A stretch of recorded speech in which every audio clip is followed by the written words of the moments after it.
அவ ஆகாஷ மன்னிச்சு திரும்ப ஏத்துக்கிறதுக்கு கூட வாய்ப்பு இருக்கு. போதும், நிறுத்துங்க. யார்கிட்ட என்ன பேசிட்டு இருக்கீங்க? இந்த தடவை ஆகாஷ் எனக்கு கிடைக்கல. நான் ஏற்கனவே சொன்ன மாதிரி உங்களையும் உங்க குடும்பத்துல இருக்கிறவங்களையும் மொத்தமா காலி பண்ணிடுவேன். தாரா, எனக்கு உன்னை விட அதிகமா கோபம் வரும். இப்ப நாம 2 பேரும் கோவப்பட்டு சண்டை போட்டுக்கிறதுனால எந்த பிரயோஜனமும் இல்ல. இப்போ நாம நல்லா யோசிக்கணும் தாரா. புத்திசாலித்தனமா யோசிக்கணும். புத்திசாலித்தனமானா என்னன்னு சொல்லுங்க. இனி எந்த சூழ்நிலையிலையும் தென்றல் ஆகாஷ் பக்கத்துல திரும்பாம இருக்கணும்னா நீ தென்றலை மீட் பண்ணி நான் சொல்றத செய். என்ன பண்ணணும்?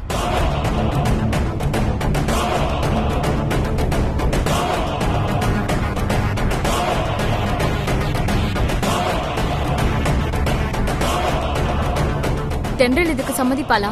நீதான் சாமர்த்தியமா பேசி அவளை சம்மதிக்க வைக்கணும்.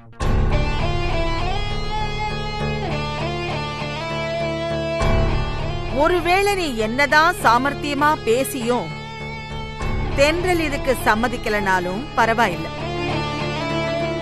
எக்காரணத்தை கொண்டும் இனி எந்த காலத்திலையும் தென்றல் ஆகாஷ் பக்கம் திரும்ப மாட்டாங்கிறத மட்டுமாவது நீ கன்ஃபார்ம் பண்ணிக்கோ.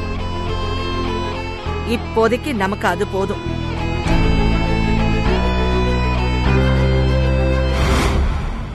என்ன தாரா, எதுவுமே பேச மாட்டேங்கிற?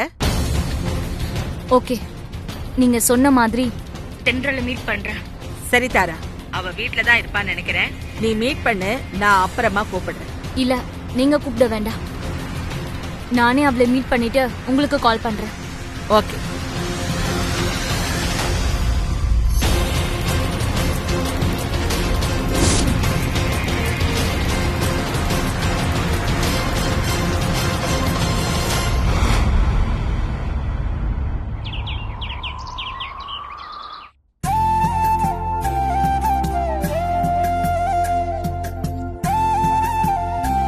அப்புறம் இந்த போயிட்டு வரேன்ப்பா.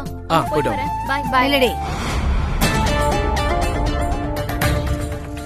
அந்த பையனை பாத்துக்கிறதுக்கு தான் அவன் அம்மா இருக்கால. உன்னை அடிக்கடி ஆஸ்பத்திரிக்கு போக வேணாம்னு நான் சொல்லிட்டே இருக்கேன். ஏன் இப்படி பண்ற? அம்மா, சும்மா இந்த வெறுப்பேத்திட்டு இருக்காத. நான் தான் ஏற்கனவே உன்கிட்ட சொல்லிருக்கேன்ல, சித்து டிஸ்சார்ஜ் ஆகி வீட்டுக்கு போற வரைக்கும் நான் அப்பப்ப ஹாஸ்பிடலுக்கு போய் அவனை பாத்துட்டு வருவேன்னு. உன்கிட்ட சொல்லி புரிய வைக்க முடியாது. நான் கிளம்புறேன்.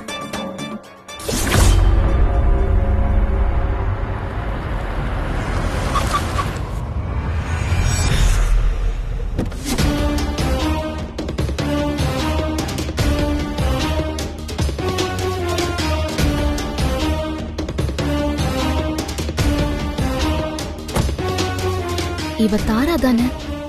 இவ எதுக்கு இங்க வரா?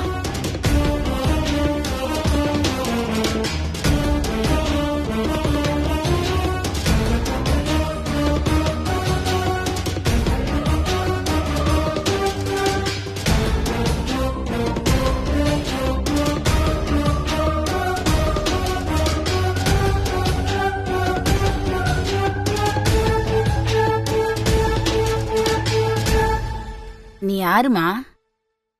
என்ன விஷயமா எங்க வீட்டுக்கு வந்திருக்க? நான் யாருன்னு உங்க யாருக்கும் தெரியாதுதான். ஆனா உங்க பொண்ணு தென்றலுக்கு நல்லா தெரியும்.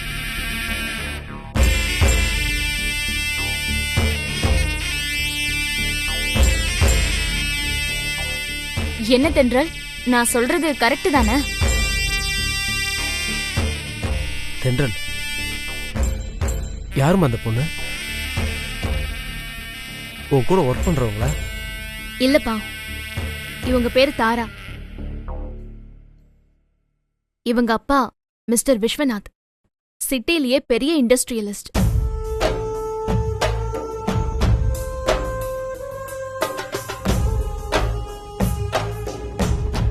இந்த பேரை நான் ஏற்கனவே கேள்விப்பட்ட மாதிரி இருக்கேன்.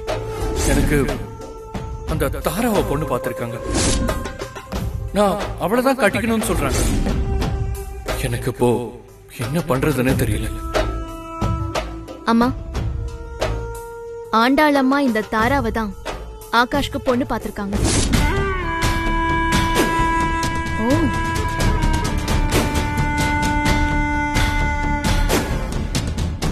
சூப்பருங்க. அப்போ நீங்க தான் ஆகாஷா கல்யாணம் பண்ணிக்க போறீங்களா? Very good. எப்ப மேரேஜ்?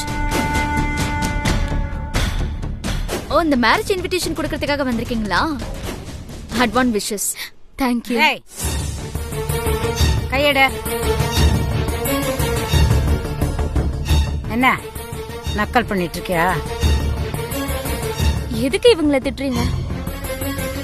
உங்க பொண்ணு நல்ல விஷயம் தானே சொல்றா. உன் பேர் என்னம்மா? என் பேரு நிலா. நான் தென்றல் அக்காவோட முதல் தங்கச்சி. இவ ரெண்டாவது தங்கச்சி, பேரு பூரணி. ஹாய். இவ எங்க தம்பி சிவா. அப்பா பேரு சண்முகம், அம்மா பேரு லக்ஷ்மி.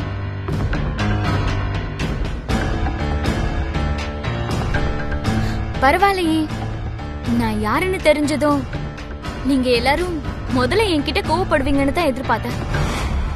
ஆனா அந்த மாதிரி எதுவும் நடக்கல. நாங்க எதுக்குமா உங்ககிட்ட கோவப்படணும்? எவ்வளவு சீக்கிரம் முடியுமோ அவ்வளோ சீக்கிரம் நீ ஆகாஷை கல்யாணம் பண்ணிக்கமா. அப்பதான் என் பொண்ணுக்கு நிம்மதி.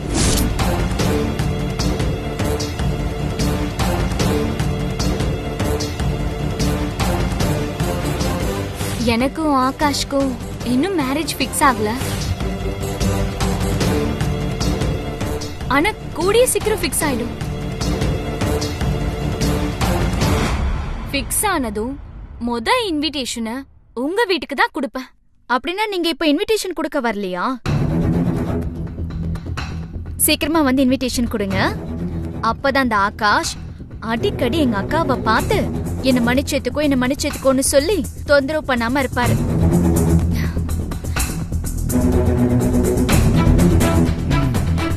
இப்ப நீங்க இன்விடேஷன் கொடுக்க வரலனா வேற என்ன விஷயமா வந்திருக்கீங்க? சொல்றேம்மா. கொஞ்சம் உட்கார்ந்து பேசலாமா? ஷூர், வாங்க.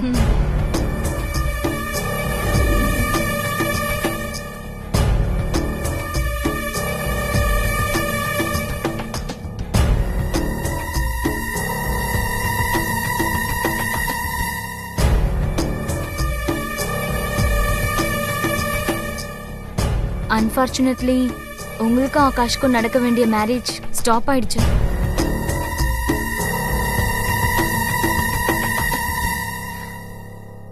அத நினைச்சு ஆகாஷ் இன்னும் அப்செட்டா தான் இருக்காரு. ஆனா நீங்க அப்படி இல்ல, அத ஸ்போர்ட்டிவா தான் எடுத்துக்கிட்டீங்க.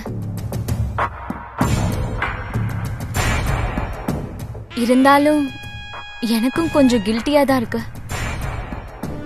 நீங்க கல்யாணம் பண்ணிக்க இருந்த ஆகாஷ இப்போ நான் தான் கல்யாணம் பண்ணிக்க போறேன். அதுக்கு பிரதி உபகாரமா நான் உங்களுக்கு ஒரு காம்பன்சேஷன் பண்ணலான்னு இருக்கேன். காம்பன்சேஷனா?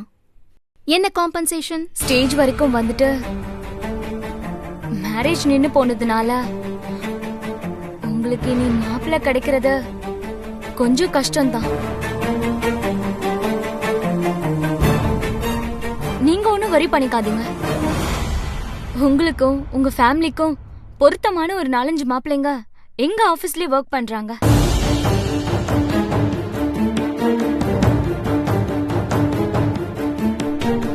நான் ஆல்ரெடி அந்த மாப்பிள்ளையோட போட்டோஸ் எல்லாம் உங்க நம்பருக்கு சென்ட் பண்ணிட்டேன். நீங்க பார்க்கலன்னு நினைக்கிறேன்.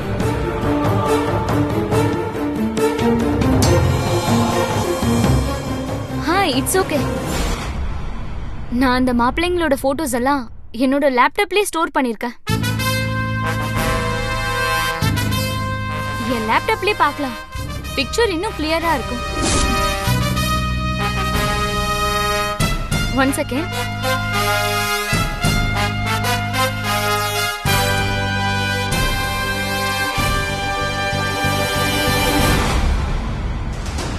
எல்லா மாப்பிள்ளைங்களுமே 1 lakh மேல salary வாங்குறாங்க. நீங்க யார செலக்ட் பண்ணி மேரேஜ்க்கு ஓகே சொல்றீங்களோ அந்த பர்சனுக்கு நான் அப்பா கிட்ட இமீடியட்டா சொல்லி இன்னும் 50,000 salary இன்கிரிமெண்டா கொடுக்க சொல்றேன்.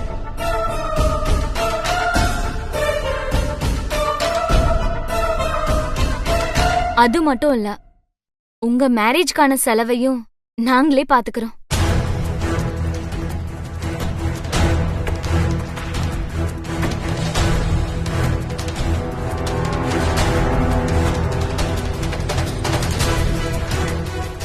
இவர் பேர் தருண், ஆபீஸ்ல சேல்ஸ் மேனேஜரா இருக்காரு. இவர் வீட்டுக்கு ஒரே பையன், ரொம்ப நல்ல டைம்.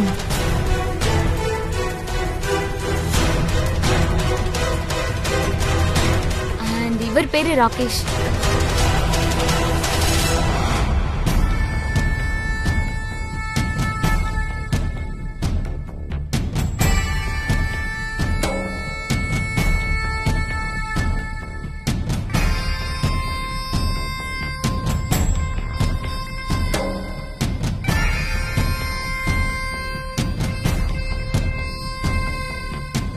இவங்கள யாரையும் உங்களுக்கு பிடிக்கலன்னா கூட சொல்லுங்க.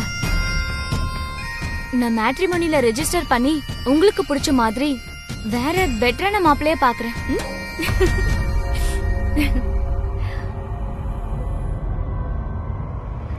தாரா, நீங்க என்ன இன்டென்ஷனோட எனக்காக இப்படி மாப்பிள தேடிட்டு இருக்கீங்கன்னு எனக்கு நல்லாவே தெரியும்.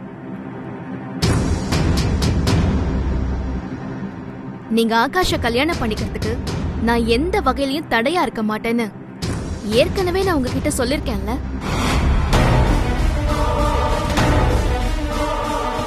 இருந்தாலும் இப்ப நான் திரும்பவும் சொல்றேன், இனிமே என்னோட வாழ்க்கையில ஆகாஷ் திரும்ப வரவே முடியாது.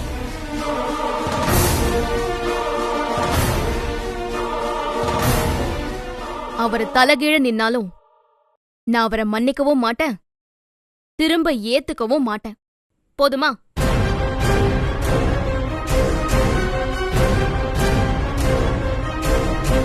எனக்கு வேற யார் கூடயாவது கல்யாணம் ஆயிட்டா ஆகாஷ் என்ன மறந்துடுவாரு. அதுக்கப்புறம் நீங்க ஆகாஷ கல்யாணம் பண்ணிக்கிறதுல எந்த தடையும் இருக்காது. அதானே உங்க இன்டென்ஷன்?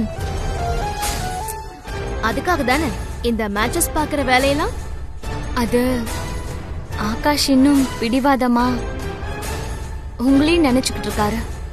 அதுக்கு நீங்க அவரை தானே காம்ப்ரமைஸ் பண்ணணும். அத விட்டுட்டு எதுக்கு எனக்கு மாப்பிள்ளை தேடிட்டு இருக்கீங்க? எனக்கு மாப்பிள்ளை பார்த்து கல்யாணம் பண்ணி வைக்க என் அப்பா அம்மா இருக்காங்க தாரா.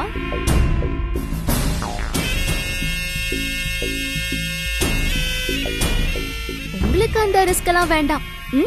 ஓகேவா?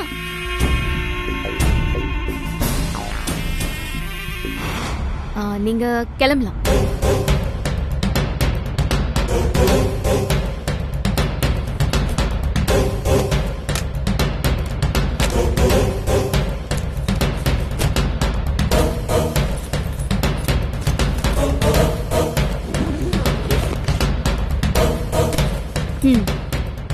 கிளம்புங்க.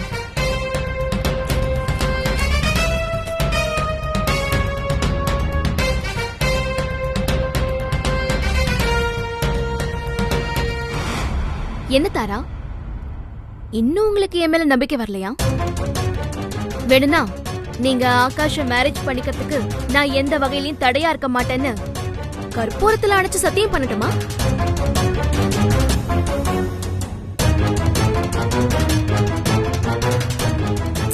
இல்லனா ஒரு லாயரை ஏற்பாடு பண்ணி ஆகாஷ நான் இனிமே ஏத்துக்கவே மாட்டேன்னு ஒரு பாயிண்ட் ஷீட்ல எழுதி கையெழுத்து போட்டு கொடுக்கட்டுமா?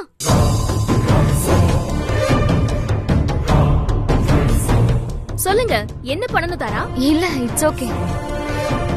நீங்க இப்படி கிளியரா சொன்னதே போதும். தேங்க்யூ. No mention. சீக்கிரமே உங்களுக்கும் ஆகாஷ்க்கும் நடக்க போற மேரேஜ் இன்விடேஷனை ரெடி பண்ணுங்க.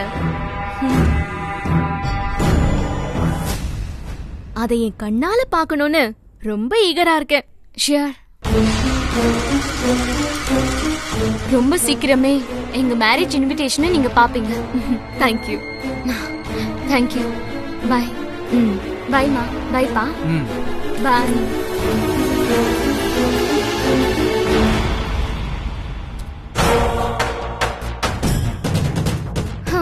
சரி, நான் ஆபீஸ்க்கு போறேன். ம் நன்றி. எவ்வளோ ஒருத்தி வந்து ஆகாஷ நான் தான் கல்யாணம் பண்ணிக்க போறேன்னு சொல்றா. நீயும் அதுக்கு சரின்னு பல்ல கட்டிக்கிட்டு சீக்கிரமா பத்திரிக்கையை கொண்டு வந்து கொடுங்கன்னு சொல்லிக்கிட்டு இருக்க. ஐயோ அம்மா, வேற என்ன சொல்லணும்?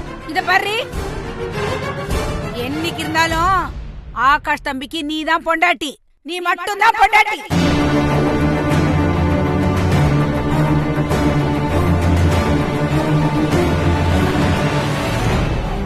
உன் இடத்துல ஆகாஷ் தம்பி வேற யாரையுமே வைக்க மாட்டார். நீங்க எல்லாம் யார் என்ன பண்ணாலும் சரி, ஆகாஷ் தம்பி மனச மாத்தவே முடியாது. நீ இப்படியே புலம்பி புலம்பி மனநோயாளியா தான் ஆக போற. அப்புறம் ஓ இஷ்டம்.